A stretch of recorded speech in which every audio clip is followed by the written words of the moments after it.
Bagaimanakah kita melihat kawan-kawan kita, orang lain? Biasanya ada kecenderungan kalau kita melihat orang lain, kalau dia tidak dari kelompok kita, kalau dia tidak dari komunitas kita, kalau dia tidak dari agama kita, atau tidak dari daerah kita agak ragu, bahkan menganggap mereka itu tidak bersungguh-sungguh, mungkin lebih rendah dari kita. Jadi kalau orang Jerman mengatakan Deutschland über alles, Jerman di atas segala sesuatu, sebenarnya tiap bangsa di Indonesia, di dunia ini, tiap orang merasa sama, suku saya yang lebih hebat, daerah saya lebih, agama saya lebih hebat. Dan itu menyebabkan pandangan sama orang lain itu tidak sama. Kalau kamu jujur, coba cek dulu apakah sikapmu sama kepada orang yang bukan sesuku dengan kau, yang bukan seagama dengan kau. Sekarang apa yang baru? Kalau kita dikatakan sudah ciptaan baru, yang baru adalah setiap manusia sama dan setara. Setiap manusia sama dan setara. Apakah agamanya berbeda, apa sukunya berbeda, apa asalnya berbeda, apa status sosialnya berbeda, sama dan merata. Dan ini kita lihat dalam hidup Yesus. Dia tidak melihat muka orang. Dia memperlakukan dan melayani semua orang sama. Orang kaya atau orang miskin. Orang sehat atau orang sakit. Orang saleh atau orang yang jahat.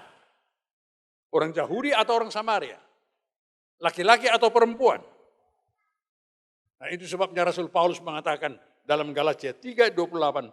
Dalam hal ini, artinya berada dalam Kristus, tidak ada orang Yahudi, tidak ada orang Yunani, tidak ada hamba atau orang merdeka, tidak ada laki-laki dan perempuan, karena kamu semua adalah satu di dalam Kristus.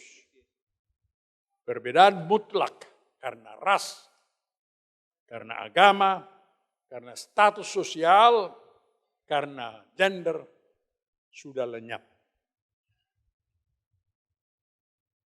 Sekarang bagaimanakah kita sebagai orang Kristen, sebagai ciptaan baru?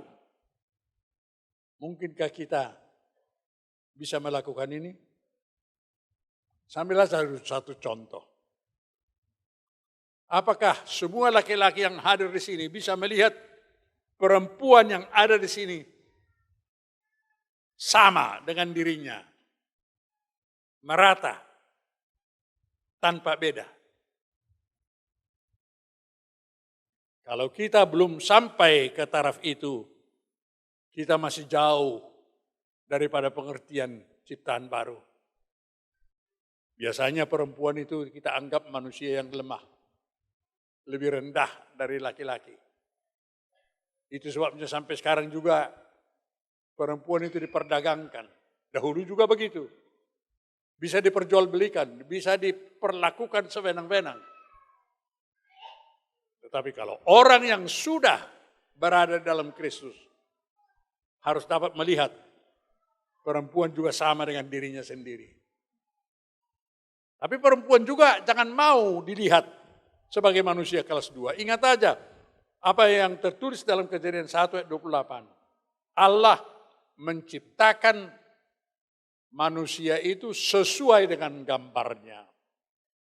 Sesuai dengan gambarnya diciptakannya manusia itu, laki-laki dan perempuan. Jadi laki-laki diciptakan sesuai gambar Allah. Perempuan juga diciptakan sesuai gambar Allah. Kalau ini dilupakan, disitulah perempuan dianggap sebagai manusia nomor 2. Manusia pembantu. Itu pikiran manusia itu, bukan pikiran Tuhan itu.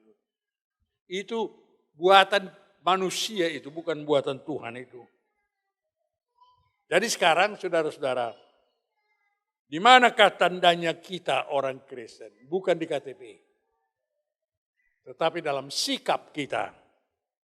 terhadap sesama manusia? Apakah kita menghargai kemanusiaan setiap orang? Apapun latar belakang agamanya, suku, pendidikan, status sosial, terutama dalam penderitaan atau kecelakaan.